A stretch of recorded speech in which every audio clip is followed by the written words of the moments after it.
দিছে মরা গরু জবাই করে নিয়ে আসে এখানে কিছু কম দামে মাংস বিক্রি করে তাতে দরিদ্র লোক মনে করে যে কম মাংস যেহেতু এখানে মাংস বিক্রয় হয় তাহলে কিছু মাংস নিয়ে যায় কিন্তু এই মাংসর কম দামের মাঝে যে এই ধরনের মাংস খিলায় সেটা তো জানা ছিল না। আজ এই তথ্যটা বের হওয়ার কারণে সাধারণ জনগণ যে ক্রেতারা ক্রয় করছে সকলেরই দাবি তার ন্যায্য বিচার হওয়া, সর্বোচ্চ বিচার হওয়া তার। কারণ ওই মাংস খায় তো বিভিন্ন রোগে আক্রান্ত হয়ে যাচ্ছে, তাতে মানুষজন তো সেটা জানতেছে না। কিন্তু আমাদের একটাই অভিযোগ, ওই জায়গাতে যে মাংস অনেক দীর্ঘদিন থেকে বিক্রি করতেছে ওই কষায়ের মতো শাস্তি হওয়া উচিত। কালো হয়ে গেছে, রক্ত পর্যন্ত পচা। আর যদি ভোরের মাংস যদি জবা হয় স্যার তাহলে ভালো তো লাগবে। আর এই পুরাই এইরকম দেখি এই গন্ধ পুরাই দেখি, কিন্তু কাজকেটা বেশি গন্ধ এবং বিভিন্ন মানে একদম মানুষ।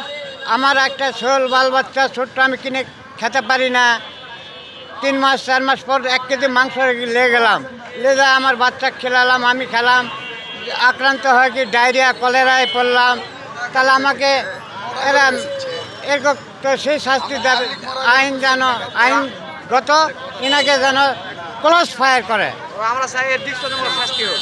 মানে ও তো মানে ভাই আমি মাংস প্রতি সপ্তাহে বেশি, এই সামনের সপ্তাহে না মাংস ছিল, সে মাংস লেদায় থুসি না ঘ্যান হয়েছে তাই না, তারা আমরা প্রতি সপ্তাহে জবা করি ভাই। ওই না 60-এর এনা গন্ধ হয়েছে, এখন ওই টাটকা একটা জবা করেছি, ওটার সাথে একটু এনাকে বেচতেছি। এখন মানুষকে ফেলে দিবে ভাই কোন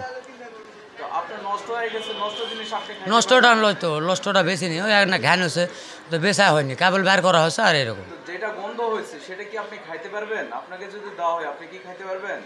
না, তাহলে সেটা কেন মানুষ? ওটা এখনো বেচা হয়নি গো, যেটা 60 বানাছে এখনো বেচা হয়নি।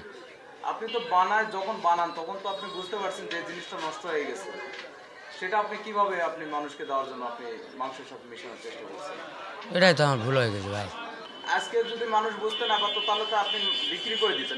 ওই কেউ ওটা বের করছে আর গন্ধ, ওই জন্য ওটা মনে করো। আপনি যখন নিয়ে আসছেন তখন কি গন্ধ পান নাই? না, ওটা এই ফ্রিজের ডিবা আসলো তো খুলে গেছে তাই। তো এটা কি আপনি কাজটা ঠিক করছেন না ঠিক করেন নাই? ঠিক করিনি ভাই।